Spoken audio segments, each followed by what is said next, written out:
Assalamualaikum warahmatullahi wabarakatuh. Pada video kali ini saya akan menjelaskan uji asumsi klasik. Sebagaimana pada video sebelumnya telah saya jelaskan tentang uji normalitas residual di part 1, uji multikolinearitas di part 2, uji heterokedastisitas di part 3, dan pada video ini saya akan menjelaskan uji autokorelasi di part 4. Jadi untuk pengujian asumsi klasik terdiri dari 4 pengujian. Dan sekarang adalah tahap yang terakhir pada uji autokorelasi. Nah, sebelum kita melakukan pengujian autokorelasi, kita akan memahami terlebih dahulu bahwa autokorelasi adalah keadaan di mana terjadi korelasi dari residual untuk pengamatan satu dengan pengamatan yang lain, yang disusun menurut runtun waktu atau time series. Model regresi yang baik mensyaratkan tidak adanya masalah autokorelasi. Nah, untuk mendeteksi ada tidaknya autokorelasi, saya menggunakan pengujian uji Durbin-Watson.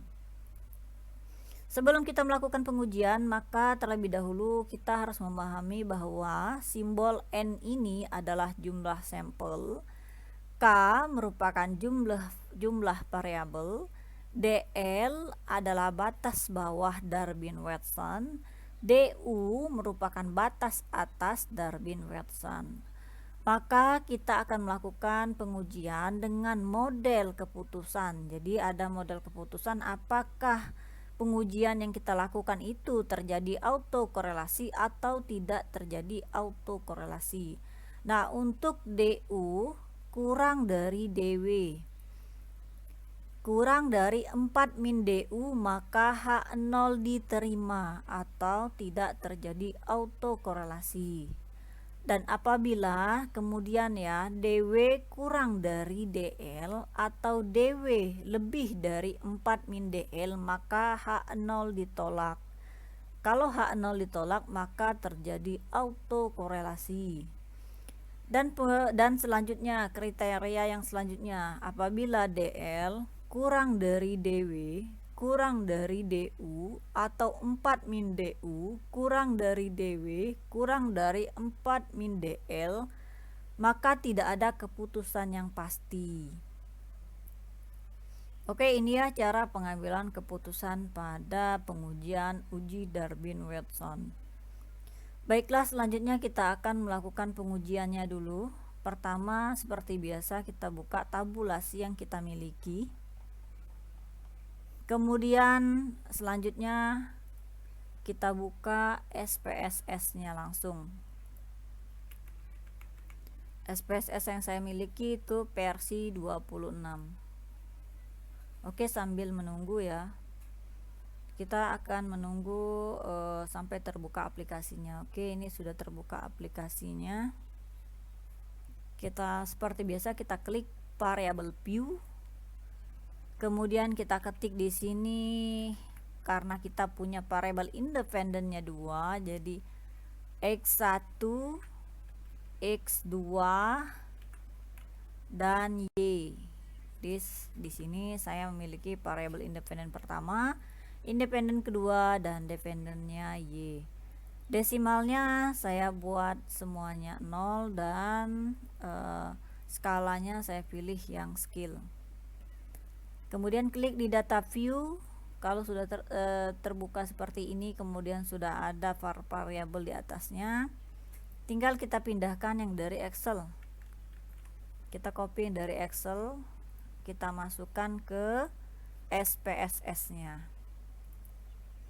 Ini untuk variabel pertama, independen pertama, dan ini independen kedua. Saya juga copy masuk kepada SPSS-nya. Dan yang terakhir adalah variabel dependent. Saya juga copy dan masukkan di SPSS. Nah, kalau sudah seperti ini, maka tinggal kita klik analyze, kemudian regression dan linear. kita pindahkan sesuai dengan variabel masing-masing. Dependent itu dilambangkan dengan Y. Dependent yang pertama X1, dependent yang kedua adalah X2. Pastikan semuanya sudah terpindah, lalu kita klik statistik. Di statistik ini yang estimates, kemudian model fit itu biarkan. Hanya kita di bagian residual tinggal kita centang yang Darwin-Watson. Pastikan semuanya sudah seperti ini, kemudian kita klik continue lalu OK. Nah, ini dia hasil dari pengujiannya. Cara bacanya kita baca di model summary.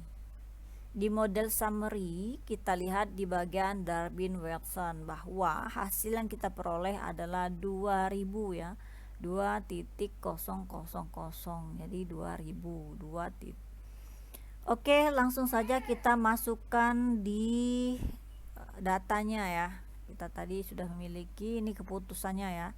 Jadi nilai Darwin-Watson yang kita peroleh dari hasil uji SPSS nya tadi 2000.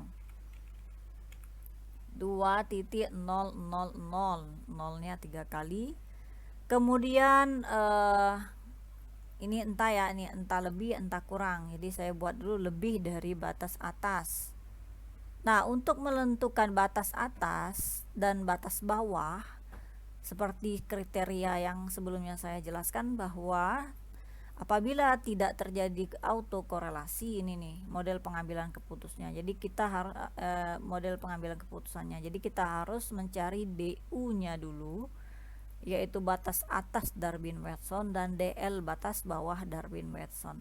Bagaimana cara mencari DU dan DL-nya? Kita lihat di tabelnya.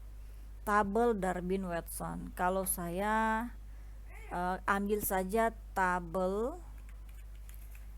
Darwin-Watson ya, Darwin-Watson. Saya searching dari internet. Kita boleh mengambil dari internet. Oke, ini ya. Jadi setelah kita ambil ini, kita juga bisa membaca di sini. Jadi simbol K pada tabel menunjukkan banyaknya variabel penjelas, tidak termasuk variabel terikat. Jadi Anda tahu kan bahwa variabel terikat itu sama dengan variabel dependent, atau kita sering lambangkan dengan Y. Jadi yang kita ambil hanya variabel independentnya saja. Oke, variabel independent yang kita miliki tadi ada 2 ya. Jadi yang seperti kita lihat di tabelnya, saya punya variabel independen yang pertama, variabel independen yang kedua. Jadi saya memiliki 2 variabel independen.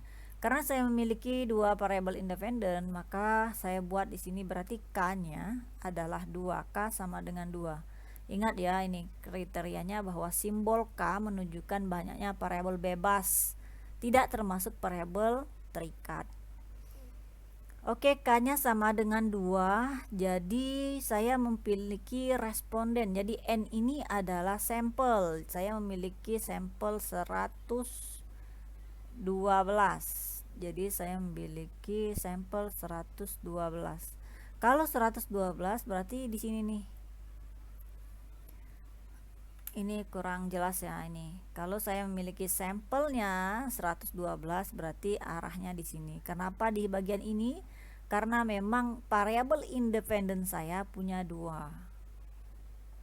Variabel independen saya ada 2. Oke, karena tadi 112, jadi variabel sampel saya 112 berarti posisinya di sini. DU saya atau batas atas Darwin-Watson nya 1.728 dan batas bawahnya 1.655. Langsung kita ketik saja. Di sini. Jadi DU-nya saya memiliki DU di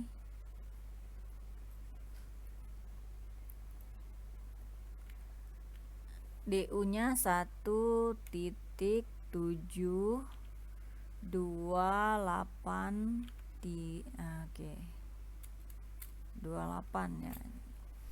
Kemudian di sini berarti kita sudah dapat hasilnya. Tadi hasil SPSS-nya kita dapat 2000, hasil dari tabel Darwin-Watson-nya yaitu 1.728.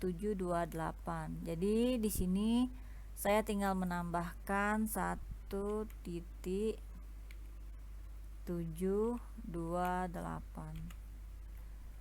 Nah, kemudian sama dengan, oke, kita kurangkan terlebih dahulu. Saya pakai kalkulator untuk mengurangkannya. Jadi 4 dikurang 1.728 sama dengan hasilnya 2,272. Ini hasilnya. Oke, sekarang tinggal kita membaca dari hasil yang telah kita peroleh. Pertama, bisa kita lihat dulu setelah kita melakukan pengujian melalui aplikasi SPSS-nya, kita baca di model summary-nya, Darwin-Watson-nya, terdapat nilainya, kita dapatkan nilainya 2000. Oke, kemudian di tabelnya, di tabel Darwin-Watson-nya yang sudah kita peroleh dari tabelnya itu kita telah menulisnya di 1.728. Kemudian kalau sudah kita temukan, maka ambil 4 dikurang DU. Jadi 4 dikurang DU-nya tadi 1.728. Maka kita peroleh, tadi sudah kita kurangkan ya pakai kalkulator ini, hasilnya 2.272. Maka dapat disimpulkan dari hasil yang kita peroleh, maka uji di Darwin-Watson-nya tidak terjadi masalah atau gejala autokorelasi sesuai dengan kesimpulan dari pengambilan keputusan yang telah kita buat, bahwa DU kurang dari DW kurang dari 4 min DU, maka H0 diterima. Dan ini sudah kita lihat bahwa DU-nya ini kurang dari DW-nya dan kurang dari 4 min DU. Maka kesimpulannya, data yang kita miliki itu tidak terjadi masalah atau gejala autokorelasi. Dan bila tidak terjadi masalah autokorelasi, kita akan melanjutkan ke pengujian selanjutnya, yaitu uji parsial dan uji bersama-sama atau uji F. Uji T itu parsial, uji F itu uji bersama-sama, dan yang terakhir adalah uji determinan R² pada uji yang kita lakukan. Oke, untuk pengujian dengan model pengambilan keputusannya telah kita dapatkan, dan lebih dan kurangnya yang saya jelaskan pada uji autokorelasi. Saya mohon maaf apabila ada kesalahan. Dan saya akhiri dengan ucapan wabillahi taufiq wal hidayah. Wassalamualaikum warahmatullahi wabarakatuh.